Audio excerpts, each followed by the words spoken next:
What's going on? This is your man John Fortune, your host of the Frustrated Fan Sports Show. And today, what we saw today was a team that in the fourth quarter or the second half just say, oh, you know what, y'all, we actually can beat this team. We got two more injuries to be concerned about towards the end of the season. More injuries are happening, even though the games don't even matter. The more injuries happen, Marcus Mariota is possibly going to be out the next game. Seems like he might have injured his hand, and we got a slight concussion. So that's done. We saw Brandon Coleman crumple to the ground and seeing Trent Scott come in the game. I think it's time to shut everybody else down now. Time to just go ahead and just say, let's wrap it up. Again, like I said, nobody needs to be fired. This was just a very unfortunate season.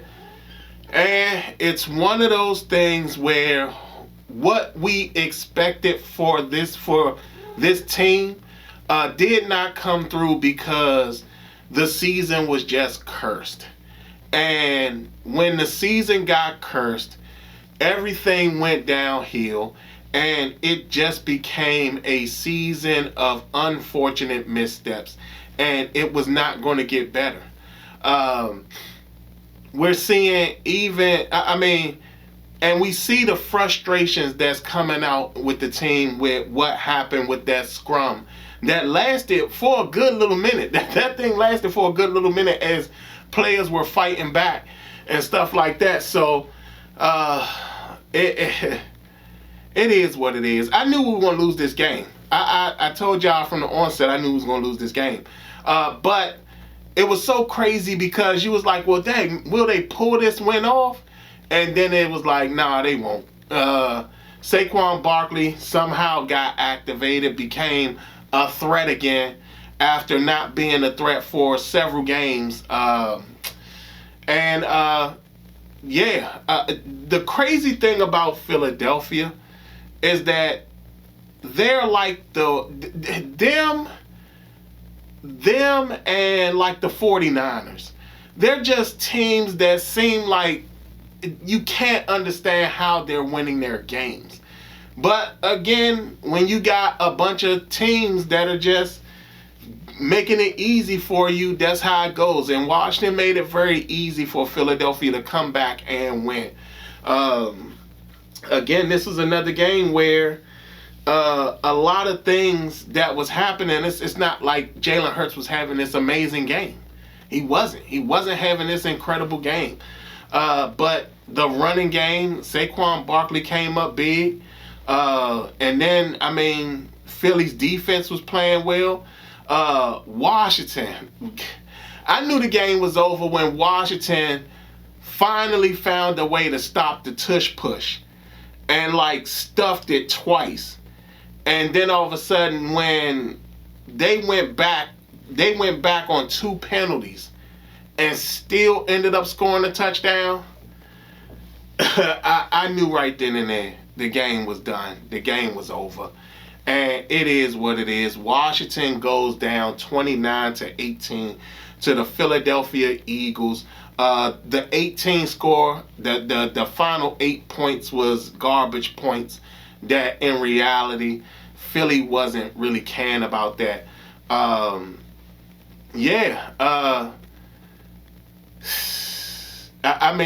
They even showed a graphic that our starters, that we've had the most injured starters that have missed. We had the injured starters that missed games. They missed 60. I think it said something. It was something like that. It was a crazy stat, but we've had the most starters miss games.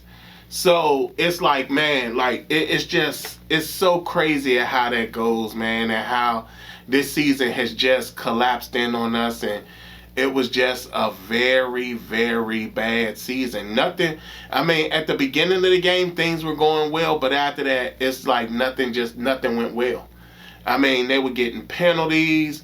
Everything was going back. Then when Josh Johnson got in, again, he's a guy who hasn't been getting first team reps. So, of course, he was kind of high on throws to Terry. He had a bunch of miscues. He had one big interception to Dejon Cooper, who, I mean, the fact that he threw the ball was crazy to me. But yeah, this game, again, we stay up the ranks of the draft pick, which is good. But yeah, there are things that don't look good with this team. Bobby Wagner had him a fantastic game. The crazy thing about that is that when they gave the stats that it was him, Ray Lewis, and it was Bobby Wagner, Ray Lewis, and London Fletcher would be the only linebackers in NFL history with 2,000 tackles. It blows my mind even more at the fact that London Fletcher is not in the Hall of Fame. This is another guy that, again, has been snubbed by the Hall of Fame, but guys like Kurt Warner make it in.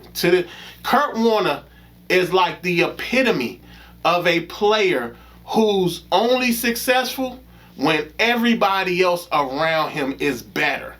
And because he doesn't make anybody better. But the fact still remains, London Fletcher, him and Ray Lewis are the only two guys in NFL history with over 2,000 tackles, and somehow London Fletcher is not in the Hall of Fame. That has got to be the biggest travesty we've ever seen, and it's sad. It's so sad because here we are again. Washington doesn't have many Hall of Famers as is, and for some reason they don't fight to get their Hall of Famers in the Hall. They don't fight to get their star quality players into the Hall of Fame. It's sad, man. It is very sad, but sad, just as sad as this game.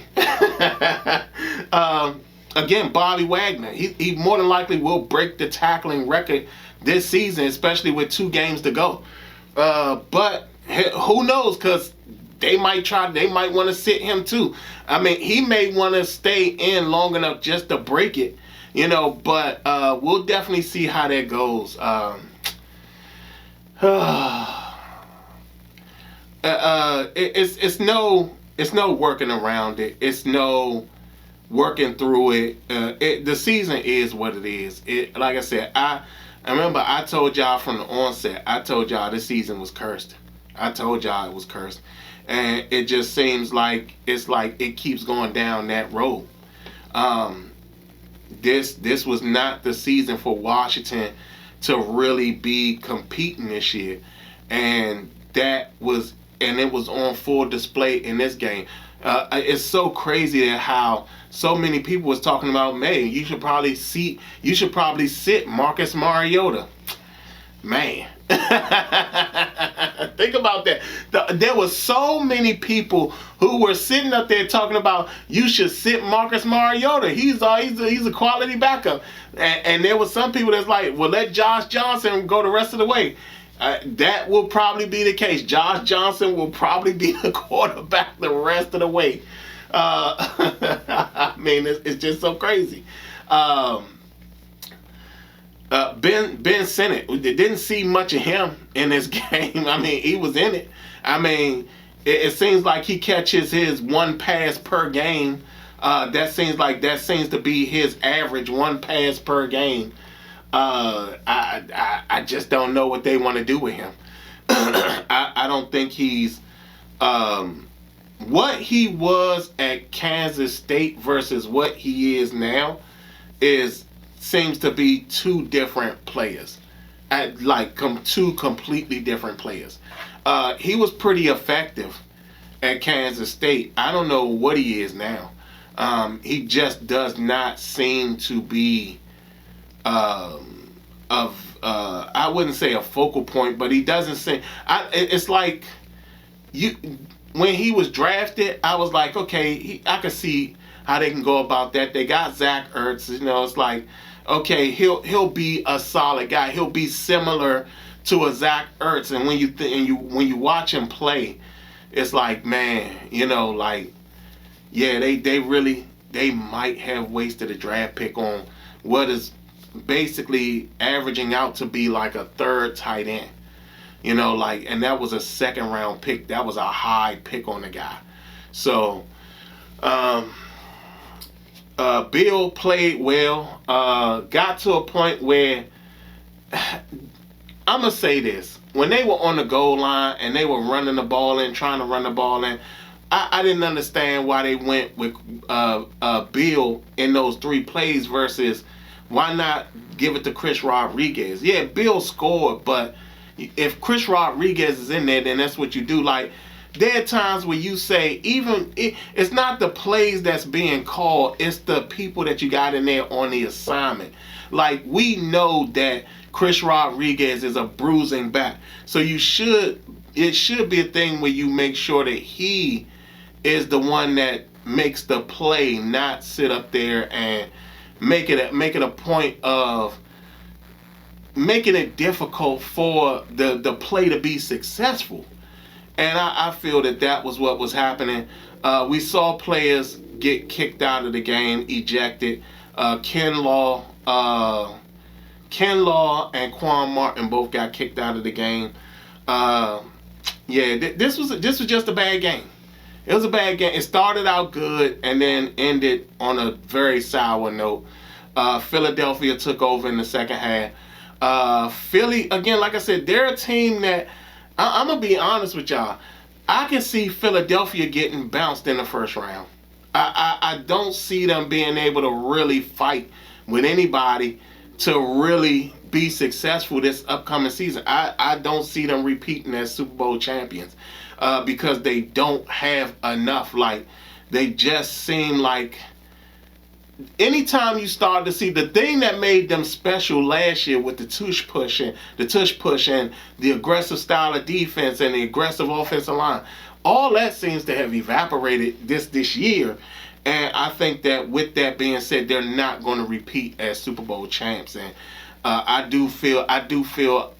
think that I see them exiting very early in the playoffs because I don't see them being able to compete with certain teams, especially if they're in and they're either going to be, I think it's the 4th or 5th seed, something like that.